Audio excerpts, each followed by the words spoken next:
bentornati all'avventura di Go Fishing. Oggi sono qui per presentarvi un nuovo un video girato in un piccolo torrente friulano dove ho fatto una splendida, ma veramente splendida uscita a Tencara.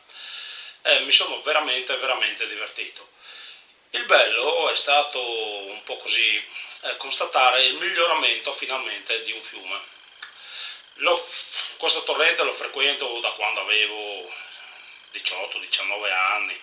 No, quindi sì, sono quasi 30 anni che lo frequento. È sempre stato un gran torrente per la pesca, è sempre stato un posto divertente dove andare, fare catture, mai di taglia, però sempre un fiume divertente. Poi col passare degli anni le cose sono peggiorate come dappertutto e allora qualche anno fa ho deciso di non andarci più e l'ho lasciato un po' in disparte. Dopo circa 4 anni che non ci andavo, sono voluto tornare, ho voluto provare ed è stata un'esperienza bellissima. Perché? Perché ho preso tutte le misure di trota. Cosa vuol dire? Vuol dire che ho preso dalla trottina di 6-7 cm alla trota bella che può essere per un torrente del genere sui 27-28. Quindi una giornata fantastica, ho rivisto il torrente che sta ricominciando a essere in splendida forma e quindi è stata per me un'esperienza bellissima perché fa sempre piacere vedere le cose che migliorano invece che peggiorare. Le trote erano super attive, cioè proprio mi divoravano le chebari, ogni buca 1 o 2 trote e quindi veramente ho trascorso una mezza giornata fantastica. Bene, come attrezzatura voi ormai sapete che uso le canne della Nissing, ho usato una canna da 4 metri azione 7.3 con una level line del 4,5 lunga 4 metri e ho usato un tip di circa 70 cm dello 0,16, scusate, in fluorocarbon. Questo è quello che riguarda l'attrezzatura.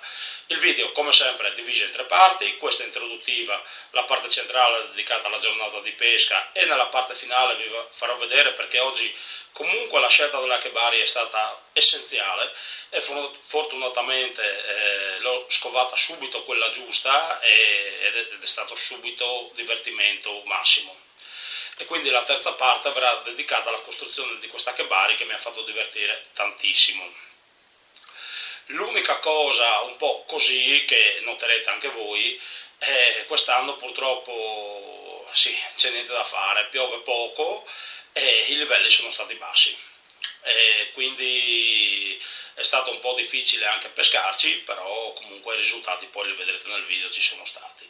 Bisogna stare un po' più attenti, ovviamente camminare con più attenzione, cercare di fare lanci un po' più precisi, comunque niente di che. Speriamo presto che inizi un po' a piovere un po' più diciamo così corposamente in maniera da poter alzare un po' i livelli, insomma, perché ce n'è già bisogno, perché non siamo neanche a metà stagione e quindi dobbiamo affrontare ancora tutta l'estate, quindi sarebbe bello che iniziasse anche a piovere.